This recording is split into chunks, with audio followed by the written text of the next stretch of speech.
Okay, it's recording now. It is recording now. I thought it was recording the whole time. Well, too bad. Oh, Well, we have the audio here, right? Oh, it makes me so sad. Why? Because that was gonna be nice. Yeah, that's okay. Okay, so I know you already said that a lot of your books are inspired based on like your experiences and what you see around that's going on around the world. But what was your inspiration to write your first book? My inspiration, when you talk of my first book, it is like the first book I ever wrote will never see the light of day. Oh. Yes, Okay. because when I say that, it is because when I started writing in high school, and I had written extensively, and I lost 700 poems in a computer crash, which I never retrieved. All right, and those 700 poems were amongst the earliest poems that I wrote. Okay, like the book I'm showing you here, it contains a few of some of the poems that I had written earlier. And as you can see, the title of the poem is something that is very topical in the U.S. today. I talk of K-cracy. K-cracy is kakistocracy, which is the government of the worst citizens. I don't want to say much more than that because in the U.S. we know it is the form of government that is in place, right? Now I look at trees in the storm as human beings tousled around like trees who are caught in the crossfire of the storm, right? And other poems. So if you were to ask me what inspired my earliest works, it is society and the inability of man to live peacefully in harmony or have a peaceful coexistence with his fellow human being.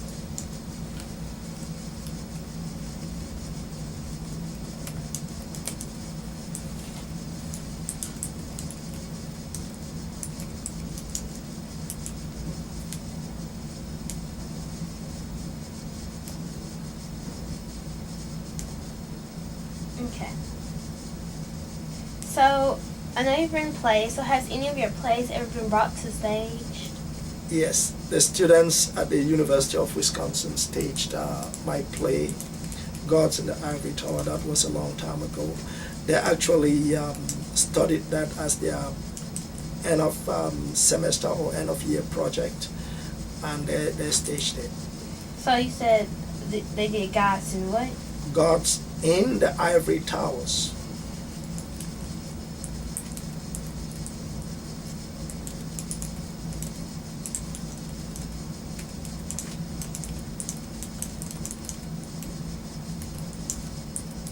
Okay. There's a couple more questions.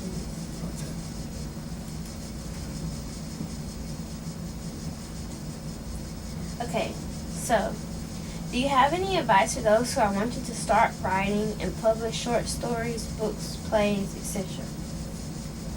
Yes. Just one word. Write for the love of writing. Write because you are passionate about what you want to do. Do not write because you want to make money. Okay, write for the love of writing.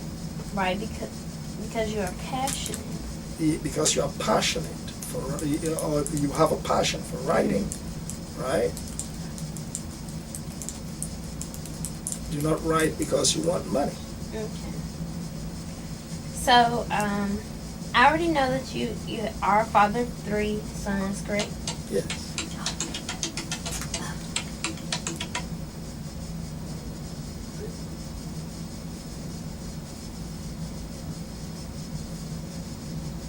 Okay.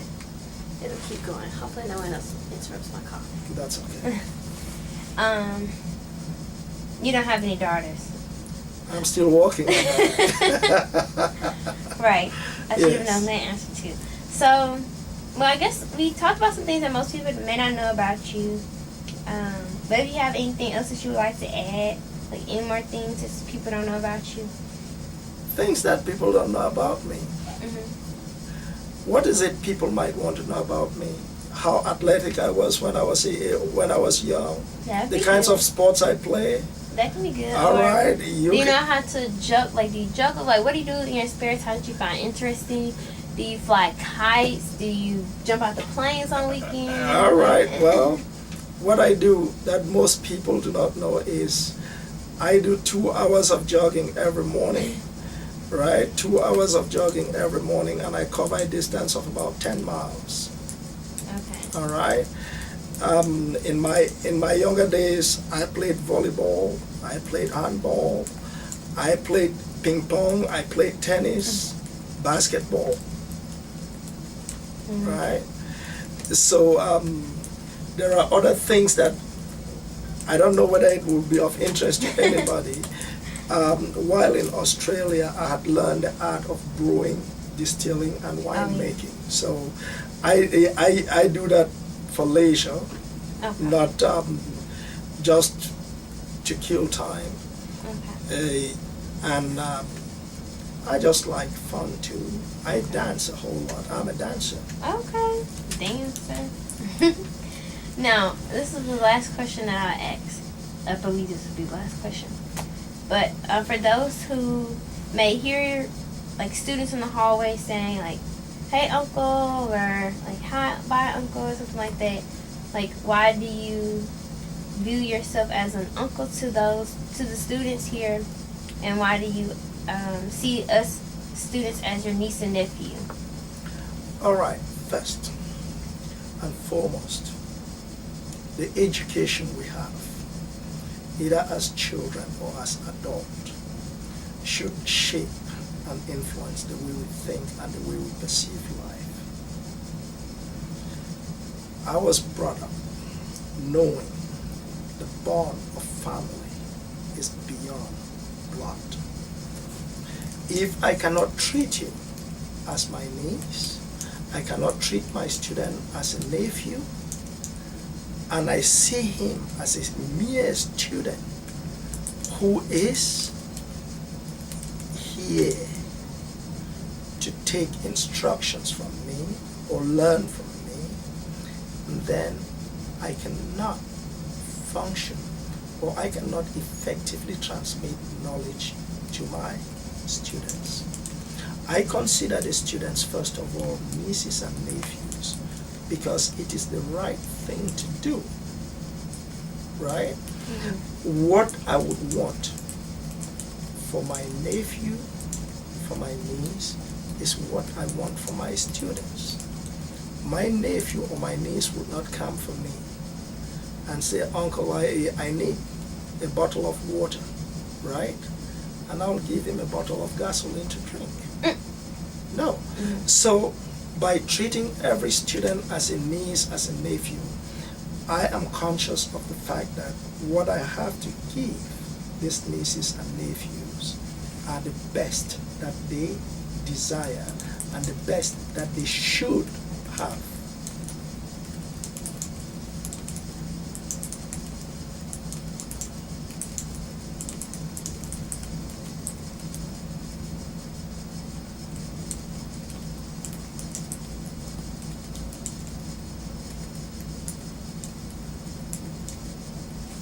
All right, Dr. Indy, that sums it all up. All right.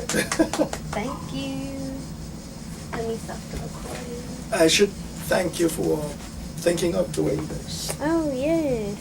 You know, honestly, Mia and I